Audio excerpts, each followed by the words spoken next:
राम मंदिर में भूमि पूजन होने के बाद अपने आवास से 700 किलोमीटर दूर दिल्ली पीएम हाउस तक पद यात्रा का संकल्प लिए मध्य प्रदेश के राजगढ़ जिले के ब्यावरा कस्बा निवासी संजय शर्मा पलवल पहुंचे। बता दें, राम भूमि पूजन होने पर अपना संकल्प पूरा करने के लिए मध्य प्रदेश के राजगढ़ जिले के ब्यावरा कस्बे से 19 अगस्त को पद यात्रा पर निकले राजगढ़ के संजय शर्मा सैकड़ों किलोमीटर पैदल चलकर पलवल पहुंचे।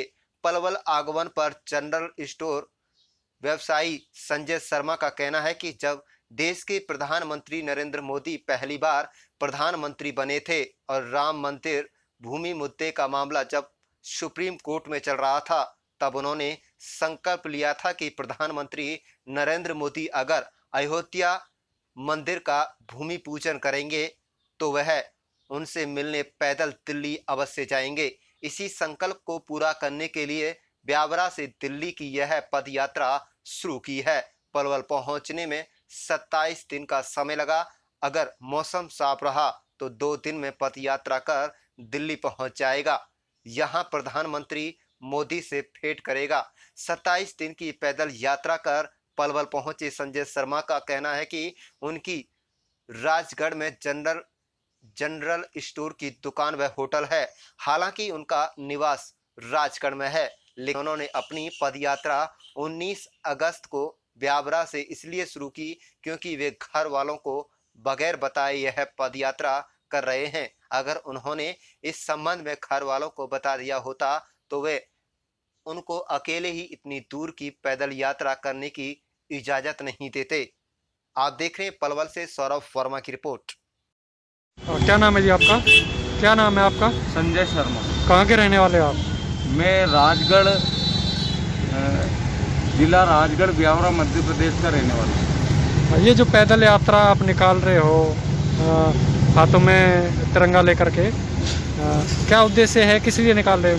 ये उद्देश्य ये है सर कि जब प्रधानमंत्री नरेंद्र मोदी जी पहली बार प्रधानमंत्री बने थे, जब हमने प्रण किया था कि 370, 53 और राम जन्मभूमि का निपटारा हो जाए, तो हमारे मित्रों ने बोला था ऐसा हो नहीं सकता, कई नेता आए अब तक नहीं हो सकता। तो हमने कहा था कि अगर ये हो गया तो हम उनसे मिलने पैदल दिल्ली मिलके और धन्यवाद देंगे।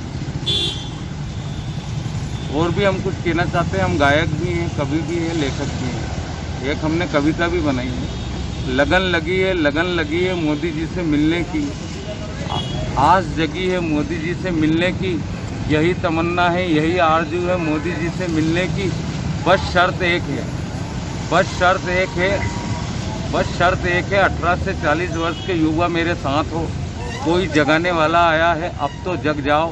इसके पहले भी कोई जगाने वाला आया था, कई जल गए, कई जमीनों दस्त हो गए। और हो उसके पहले उठ जाओ। पहले पीढ़ी अंग्रेज़ों की, मुग़लों की गुलाम थी, फिर अंग्रेज़ों की गुलाम थी, अब अपनों की गुलाम है। कहने का मतलब है राष्ट्र को धर्म कर्म की तरह 18 से 40 वर्ष के युवा अगर समझेंगे तो यह देश और प्रगति कर सकता है। और अगर 18 से 40 वर्ष के युवा मेरे साथ हैं, मोदी जी का हाथ है और आशीर्वाद है, तो फिर विश्व की क्या औकात है। अरस्तु जी जो हमारे दार्शनिक थे, उनकी भविष्यवाणी थी कि एक दिन भारत विश्व का सिरमौर बनेगा। तो इंद्र का दूसरा नाम ही नरेंद्र होता है।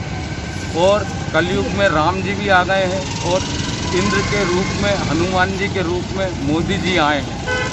अब तो समझ जाओ, इनका साथ दो, ये देश को एक मजबूती शक्ति प्रदान करेंगे और पूरे विश्व में इन्होंने डंका बजाया। जय हिंद, जय भारत, जय श्री राम। आज आप पलवल पहुंचे हो, तो ब्यावरा से कब चले थे और इस बीच क्या कुछ परेशानियों का सामना करना पड़ा आपको? मैं 19 तारीख को चला था और जब से चल ही रहा हूँ। रात को मैं सिर्फ 4 या 5 घंटे सोता हूँ और सुबह 3-4 बजे उठ के पूजा पाठ करके फिर अपने पद से और अग्रसर हो जाता हूँ। इस बीच में मुझे धर्मशाला, गुरु जियों का आश्रम और गुरुद्वारों में मेरे को किसी प्रकार की कोई दिक्कत नहीं आई।